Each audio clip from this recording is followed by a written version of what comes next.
Salut à toutes et à tous, ceci est un petit disclaimer avant que vous commenciez la vidéo, juste pour vous dire que j'ai eu des gros problèmes de captation sonore sur les parties filmées de la vidéo, donc pour pallier à ça, j'ai décidé de sous-titrer l'intégralité de la vidéo, au moins comme ça la rend un petit peu plus accessible.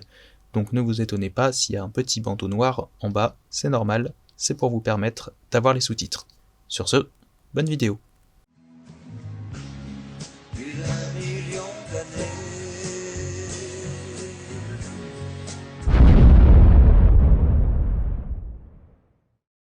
Salut à toutes et à tous et bienvenue dans une nouvelle vidéo, ça faisait un petit moment, oui, et pour fêter les 3000 abonnés et les 7 ans de la chaîne, merci beaucoup d'ailleurs, et ben j'avais envie de prendre un sujet un petit peu spécial, un sujet dont les protagonistes ont été introduits dans le monde scientifique il y a 250 ans. Cette fois on va aller dans le côté fossile de la force, tout en restant avec nos potes les arthropodes, pour parler d'un groupe qui est iconique dans le monde de la paléontologie, j'ai nommé les trilobites.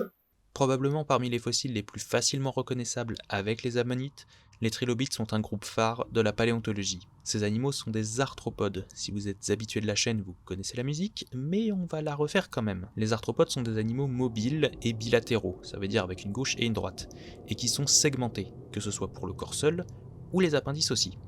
Leurs tissus externes sont modifiés en un exosquelette robuste qui maintient le corps en place et qui est principalement constitué de chitine, une molécule organique qu'on retrouve aussi chez les champignons pour son rôle structural justement. Aujourd'hui vous en connaissez surtout les insectes, les arachnides, les myriapodes, les malacostracés ou encore tout un tas d'autres groupes qui sont reliés par les caractéristiques que j'ai citées avant. Les segments corporels sont après très variables en fonction du groupe, la segmentation étant l'un des principaux critères de reconnaissance dans les arthropodes pour de l'observation. Les arthropodes représentent aujourd'hui de très loin le phylum animal avec le plus d'espèces décrites, et si on remonte dans les fossiles, le nombre ne fait que croître. Les arthropodes apparaissent dans le registre fossile au début du Cambrien avec l'explosion cambrienne, un moment de l'histoire de la vie où tous les grands groupes animaux apparaissent dans le registre fossile. À ce moment-là, les grands groupes modernes sont particulièrement rares, si ce n'est carrément pas absents.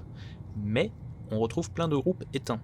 On a par exemple les radiodontes, dont fait partie Anomalocaris, les marellomorphes, et bien évidemment, le sujet de la vidéo, les trilobites. Leur nom veut dire trois lobes, en référence à l'aspect qu'ils ont en vue dorsale. On parle alors de lobe pleural gauche, de lobe axial et de lobe pleural droit, à ne surtout pas confondre avec les trois parties classiques de l'avant à l'arrière. D'abord un céphalon avec des antennes et des yeux, puis un thorax avec des pattes locomotrices, et enfin le pygidium et ses segments fusionnés. L'anatomie des trilobites est très riche, on pourrait y passer plusieurs dizaines de minutes, mais avec ça vous avez les bases pour reconnaître vite fait un trilobite. Les trilobites, il en existe de toutes les tailles et de toutes les formes.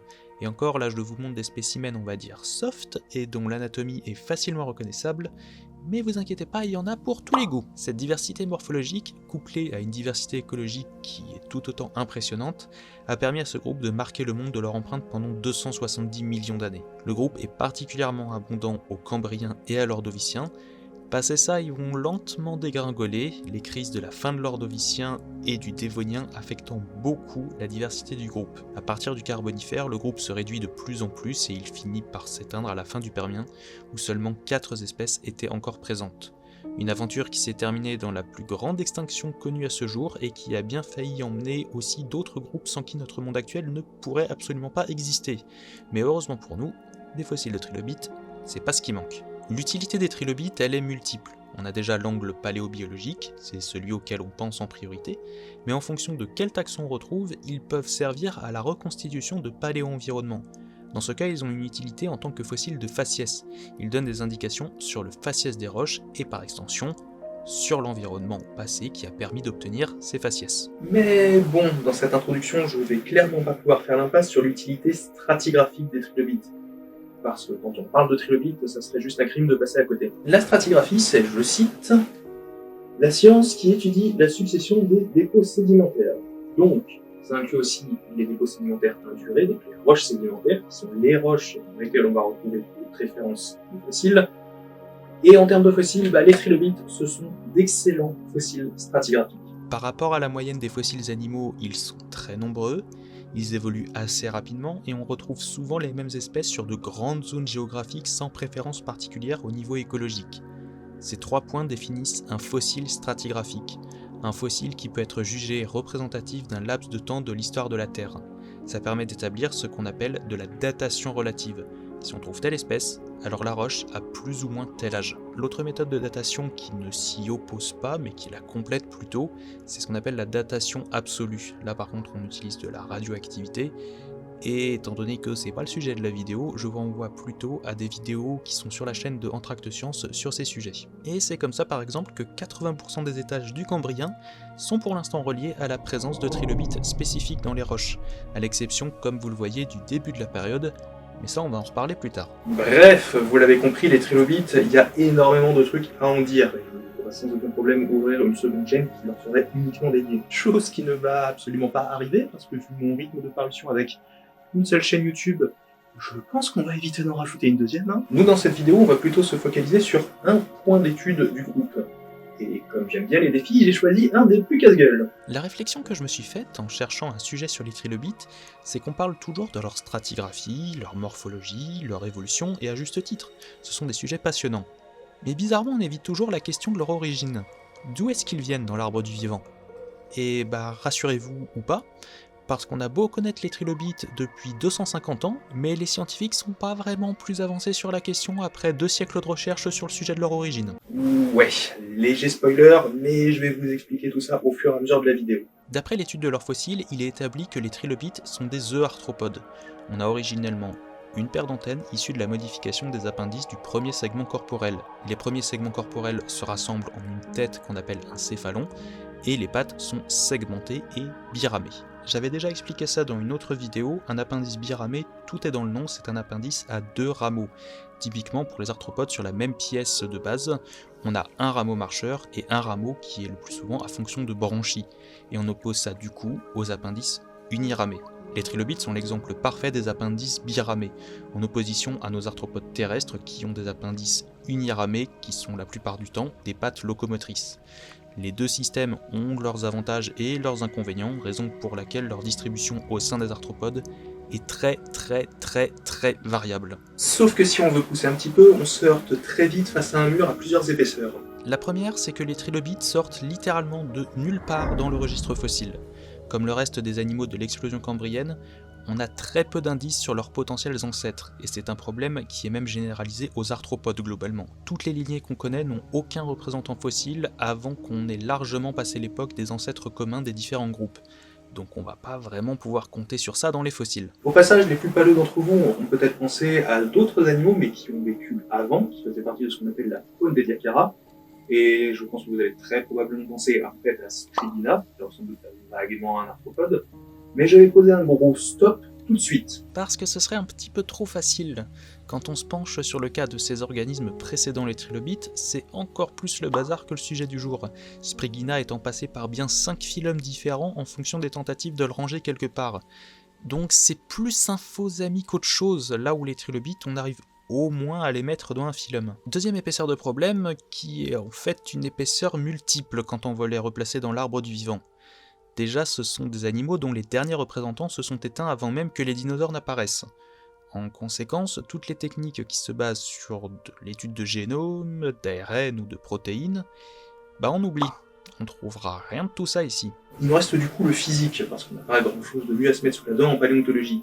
Et autant, on va dire que c'est bien pratique, entre autres en vulgarisation, parler des grands groupes actuels. Par exemple, si on regarde dans mon décor, là on a les arthropodes, et disons que les deux trilobites, c'est un petit peu compliqué de les louper si on fait attention. Mais vous allez voir que la réalité, elle est un chouille plus tendue.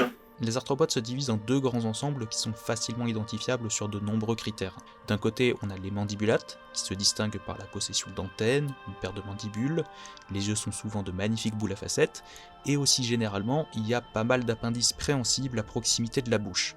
Dans ce groupe, vous retrouverez tous les insectes, les myriapodes comme les scutigères, mille-pattes et scolopendres, et on a aussi toute la ribambelle de groupe qu'on appelle communément les crustacés. De l'autre côté, on a ceux qu'on appelle les chélicérates.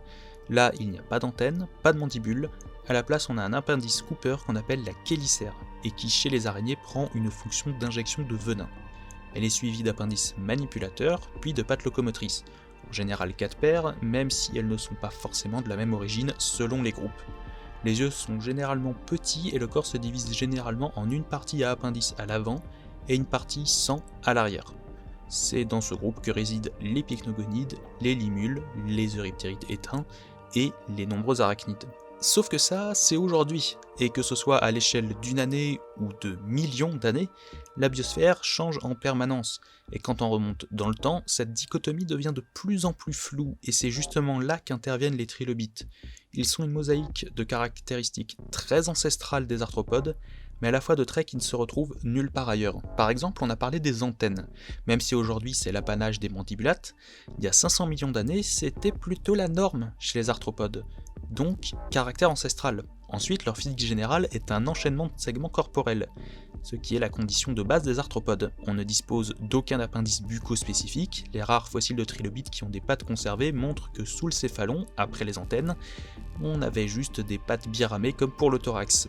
Bref, la liste elle est longue, et même la division céphalon-thorax-pygidium est ardue à appliquer puisque cette organisation est partagée avec d'autres groupes que l'on met avec les trilobites dans l'ensemble des trilobitomorphes. Comme leur nom l'indique, ils ont des traits communs avec les trilobites, mais sortent aussi de nulle part, ce qui est un peu en train de devenir un running gag dans cette vidéo, montrant que le physique type trilobite leur est antérieur dans l'évolution et que sous leurs airs de jolis fossiles, ils sont loin d'être autant primitifs qu'on pourrait des fois le penser. Au final, ce qui reste de propre aux trilobites, c'est assez restreint et c'est pas forcément ce à quoi on penserait en premier. La morphologie des pattes, même si elle est assez simple, est typique avec toujours un rameau marcheur et un rameau branchial en forme de lamelle.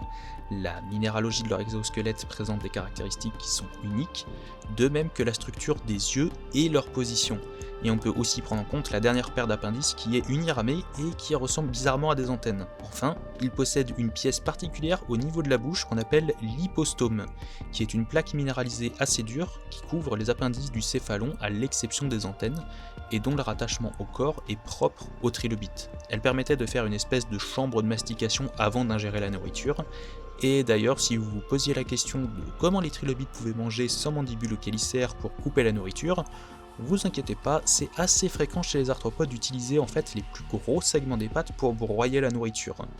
On retrouve même chez de nombreux groupes ce qu'on appelle des gnatobases, des denticules sur les coxa, le premier segment des pattes, qui sont en fait faites exprès pour mâcher de l'extérieur la nourriture. On a ça par exemple chez les limules, on retrouve ça aussi des fois chez les araignées qui utilisent leurs pattes pour broyer la nourriture, et les trilobites avaient totalement ce genre de morphologie pour leurs pattes. Des critères qui sont donc très pratiques pour reconnaître spécifiquement des trilobites, mais qui en même temps sont très limitants pour pouvoir les relier à d'autres groupes. Et quand on se sert justement que du physique, et on n'a pas un seul choix qui en ressort, mais plusieurs, donc il est difficile de vraiment pouvoir en ressortir une seule grande tendance. Donc là, je ne vais pas vous présenter un seul choix, ça c'est pas honnête, mais je vais plutôt vous en présenter les trois principaux. Première hypothèse, les trilobites pourraient être proches des mandibulates. Cette hypothèse se base en partie, et pour faire très court, sur la présence d'antennes et sur le mode de croissance des trilobites au cours de leur vie, qui rappelle celui de certains crustacés. Cette hypothèse est assez peu soutenue aujourd'hui, les antennes étant, comme je l'ai dit, la condition de base chez les arthropodes. Leur remplacement par des chélicères côté chélicérate étant vraisemblablement arrivé secondairement. Et pour ce qui est du développement, c'est un des nombreux cas où on ne peut pas exclure la possibilité d'une convergence évolutive. Les trilobites étant des mosaïques de caractères, il faudrait plus de données fossiles pour étudier la question, sauf que vous l'avez bien compris, ces données sont encore plus absentes que des budgets de recherche en paléontologie. Donc le rapprochement trilobite-mandibulate, il y a de l'idée, mais c'est un peu le vilain petit canard du lot. Deuxième hypothèse, qui est pour l'instant la plus en vogue, c'est une relation de parenté avec les chélicérates. Celle-là, elle se base sur certains groupes d'arthropodes du Cambrien qui sont parents avec les chélicérates, mais qui partagent également une segmentation similaire sur certains points avec les trilobites. Des similarités au niveau du système nerveux ont aussi été relevées parce que oui, on a des exemples de systèmes, par exemple nerveux ou respiratoires fossilisés chez les arthropodes, ce qui rend le lien trilobite-chélicérate un peu plus solide que la précédente hypothèse. En plus, sur ce coup, cette parenté a aussi pour elle qu'elle fonctionne pas trop mal au niveau temporel, certains ordres de crustacés étant connus en même temps que les premiers trilobites, là où les premiers chélicérates n'apparaissent pas avant les schistes de Burgess. Donc c'est joli, ça permettrait d'un peu combler la lacune totale qu'on a d'une manière générale sur l'apparition des arthropodes, Mais, parce qu'évidemment il y a un mais, dans cette relation avec les chélicérates, les trilobites switchent presque à chaque étude de groupe éteint le plus proche, ce qui nous ramène encore une fois au fait que, roulement de tambour, on n'a pas assez de données, même si c'est une hypothèse prometteuse et qui est à creuser. Le troisième choix, c'est au final le plus simple et le choix de sûreté, celui du « je sais pas ». On les place entre les deux sans préférence particulière, ça fait ce qu'on appelle une polytomie ou plus vulgairement un râteau, c'est comme ça que je vous les avais déjà présentés en vidéo si vous vous souvenez, principalement parce que sans mandibule ou chélicère identifié, c'est très compliqué de pouvoir vulgariser ça sans aller dans des détails beaucoup moins évidents que des appendices buccaux bien visibles. Et là vous vous dites que je ne vous ai apporté aucune réponse. Et vous avez bien raison, je ne vous ai apporté aucune réponse. Parce que vous l'avez bien vu que dans l'état actuel de nos connaissances, on n'est juste pas capable de le faire. Par contre, à défaut, ce que je vais faire pour le reste de la vidéo, ça va être un truc que je trouve qu'on ne fait pas assez à mon sens, c'est vous expliquer pourquoi on n'est pas capable d'aller plus loin aujourd'hui. Et ce, alors que pourtant on a eu 2 siècles de générations de scientifiques qui ont essayé d'apporter des éléments de réponse. Vous vous souvenez en début de vidéo quand je disais que 80% des étages du Cambrien étaient reliés à la présence de trilobites ? C'est parce que dans le registre fossile, les fossiles corporels de trilobites sont connus à partir de 521 millions d'années. Avant, le registre fossile est même plutôt pauvre en fossiles animaux. Mais le problème, c'est que dès 521 millions d'années, les trilobites sont très diversifiés, suggérant une origine, comme on l'a vu, qui doit être plus ancienne. Et bingo! Oui, bon, ok, d'accord, j'ai compris, une explication de cette image serait la bienvenue. Ce que vous voyez là, c'est ce qu'on appelle un ichnofossile, une trace laissée par un organisme, ici en l'occurrence un animal, et qui a pu être fossilisé. J'ai une vidéo de prévue sur le sujet, donc on va pas épiloguer. Sachez juste que les ichnofossiles sont des fossiles qui sont, à mon sens, beaucoup trop sous-cotés, et qui peuvent apporter des informations qu'on n'aurait jamais avec un os ou une carapace fossilisée. Et dans notre cas, ces ichnofossiles, ce sont des marques de déplacement sur un fond aquatique.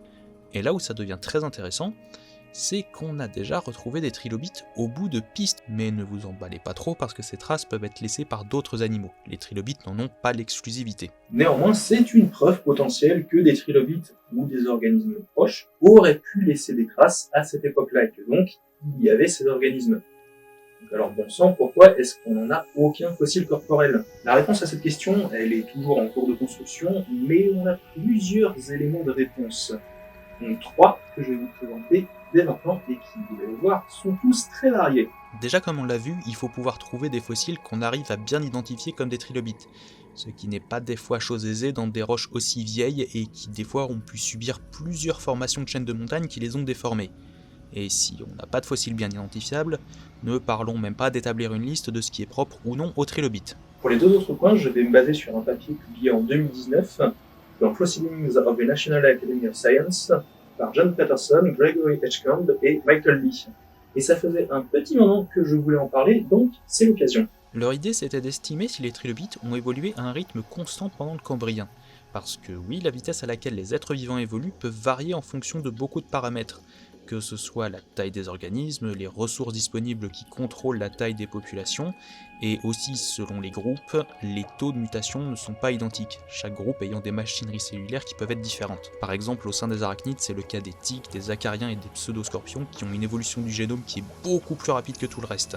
Ce qui rend entre autres compliqué les essais de phylogénie moléculaire vu qu'il faut faire attention à le prendre en compte. Pour les trilobites, c'est des fossiles donc ça complique un peu la tâche, mais en utilisant la magie des statistiques et en ayant suffisamment de données, ce qui est le cas pour les trilobites du Cambrien, on peut tester différentes possibilités, et les résultats convergent tous sur la même interprétation.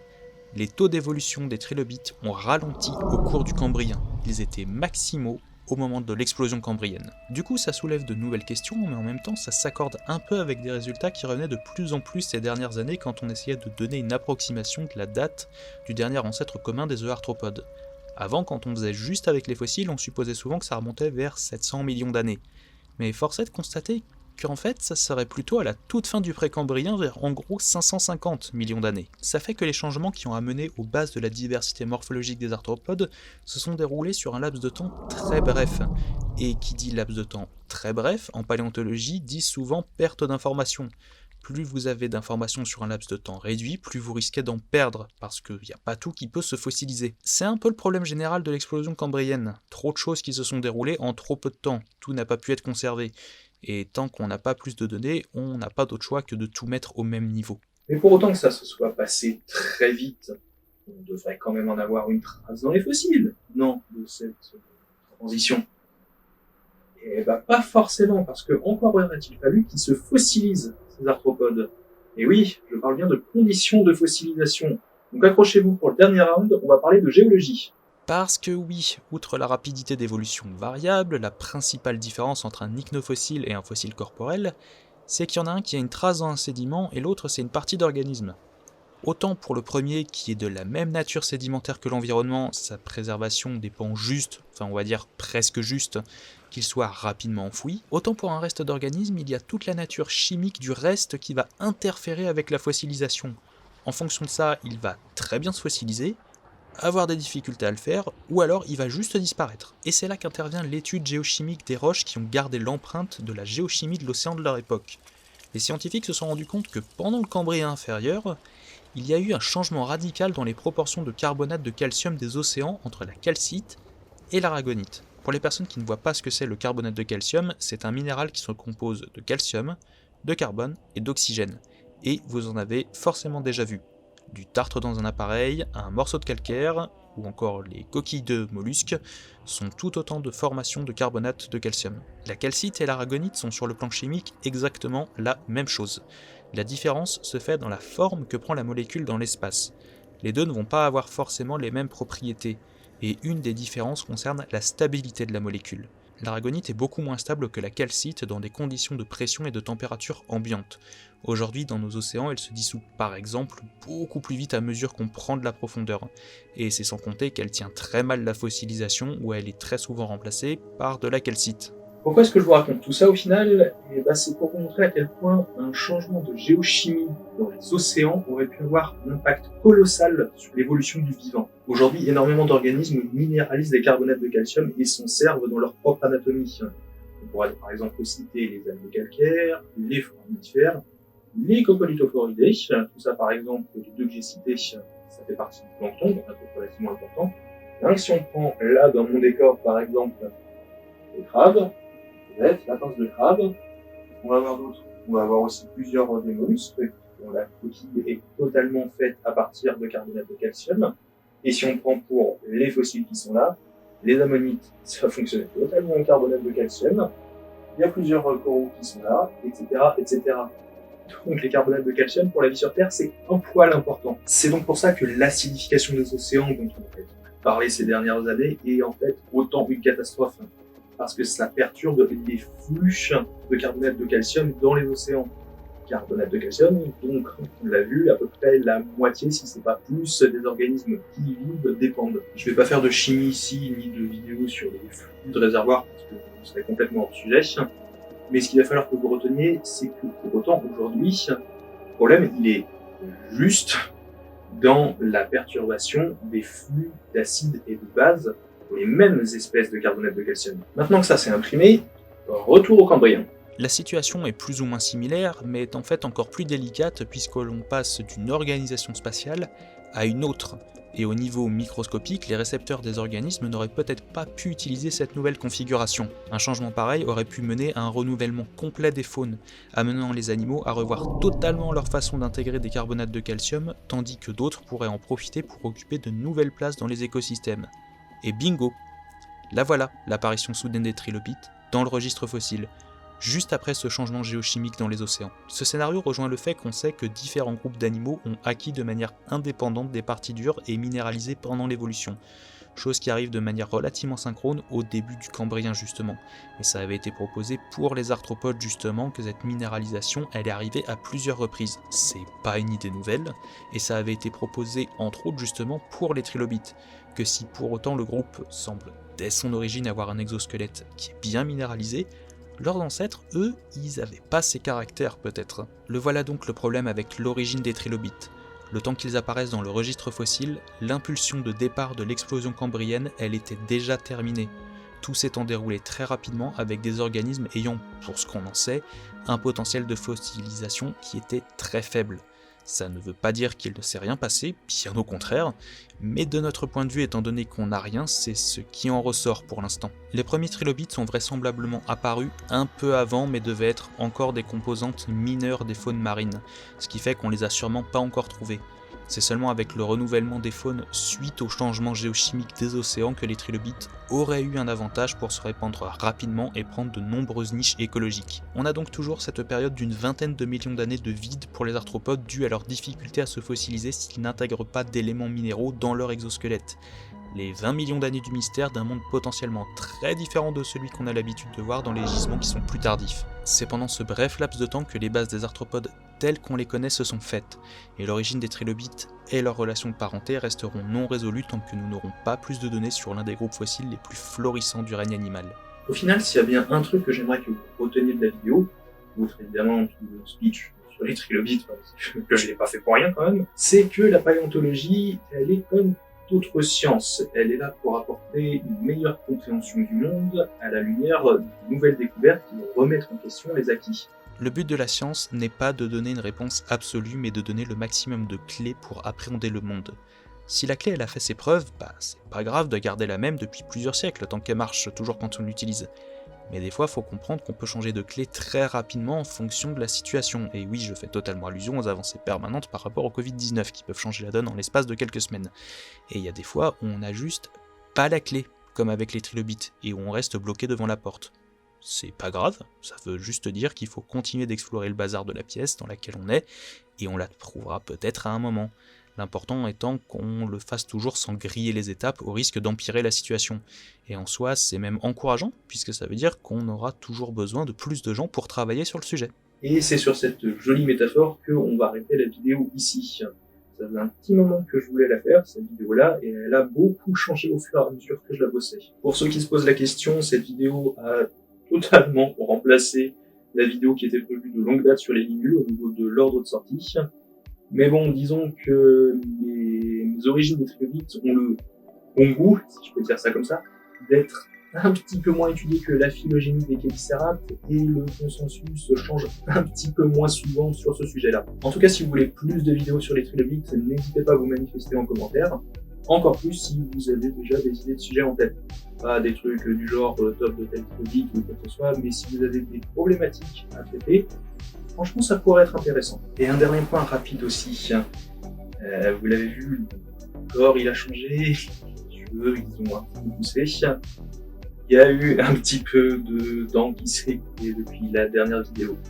L'année 2021 a été un petit peu chronophage avec la situation qu'on vit actuellement, tout ça, et aussi la fin de licence. Et ça a mis en cause pas mal de projets concernant les vidéos. Et peut-être que je pourrais en parler plus en détail à un autre moment parce que je doute que ce sera vraiment la vidéo qui soit faite pour ça. Mais en tout cas, il y a un truc que je voulais vous dire, c'est un gros merci de votre part, mais aussi de ma promo de L3 dans Géosciences pour l'accueil que vous avez fait à la vidéo, grosse vidéo, sur la crise KPG qui est passée paléogène, celle qui a vu disparaître les dinosaures. Tous vos retours étaient franchement super sympas et ça nous a fait très plaisir. Donc encore merci à vous tous pour l'accueil que vous avez fait à une vidéo pareille. Et aussi, j'allais pas vraiment pouvoir faire l'impasse dessus.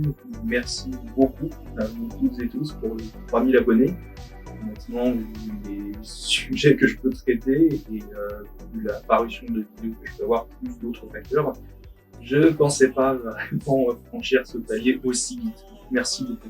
Si vous avez aimé la vidéo, vous connaissez la musique, aimez, commentez, partagez, c'est super important, voire même vous abonner si jamais ça vous dit. Sur ce, c'était Moss, et à la prochaine. Hear the tale of the trilobite staves, niches exploited in so many ways. Where did they come from and where did they go? I've just spent 3 years and I still do not know. Paradoxides is not what it seems, more or less segments, who knows what that means. Trilobite workers in such consternation, intraspecific phenotypic variation. Oh come, hear the tale of the trilobite stays, niches exploited in so